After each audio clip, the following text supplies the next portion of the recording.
cities where the small houses lean on each other. Je trouve que c'est intéressant d'avoir à la fois un historien qui parle du passé et puis des gens comme moi voilà, qui parlent vraiment de la projection dans le futur parce que ça permet de faire des ponts. Était séquestré l'évêque, bah oui, on payait à l'époque latine, rappelez-vous. Donc voilà, on avait ces indices-là qui nous permettaient de savoir quand on était en crise. Les prix avaient augmenté. Circle, circle. On ne peut pas évaluer dans un collège, dans un lycée, le coût réel d'un élève par an entre différents collèges, entre différents lycées. Pourquoi tout ça c'est pas ouvert?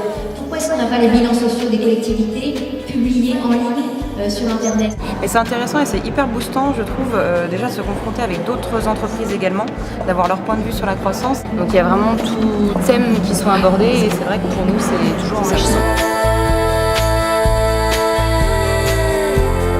On voit finalement émerger non seulement des positions différentes, mais aussi une transformation de la représentation de l'idée de croissance. Mais nous devons aujourd'hui repenser intégralement notre stratégie interentreprise. Les hommes font la croissance parce qu'ensemble, ils sont capables de travailler, ils sont capables d'aller chercher des résultats et puis de s'épanouir et de se réparer dans le travail et d'avancer. Il faut des hommes, mais il faut aussi de belles interfaces relationnelles. Standing to go. Nantes, moi, ce que j'ai rencontré beaucoup de personnes dans le domaine de l'entreprise libérée et pour moi c'est l'avenir de la croissance et remettre l'humain au centre de l'entreprise.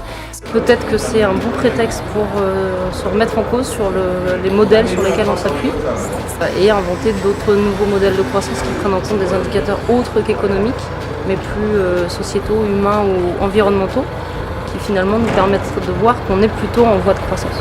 L'innovation sociétale est source de croissance pour les entreprises et source de réussite, dans le sens où elle stimule l'innovation, elle nous permet de mieux écouter le besoin de nos clients et donne du sens à la fois pour nos clients et à la fois pour notre personnel.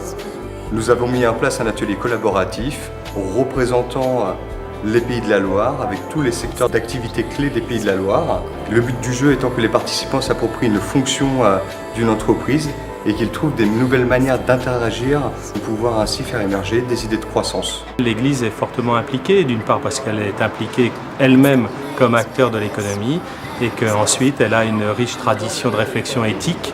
Elle partage sa réflexion avec toutes les instances de la société civile. 23 associations et mouvements d'entreprises, ce qui est un exploit dans le contexte actuel et nous sommes très fiers de cette unité que nous représentons aujourd'hui. La Jeune Chambre économique de Nantes Métropole Sud-Loire co-organise également l'un des 13 ateliers proposés aujourd'hui pour voir effectivement comment la RSE peut être une source de croissance, mais la croissance au sens large du terme, sur ses aspects économiques bien sûr, mais aussi social et environnemental. Nous sommes au service des entreprises, donc notre présence ici est tout à fait naturelle et nous accompagnons les entreprises dans leur développement en France et à l'international.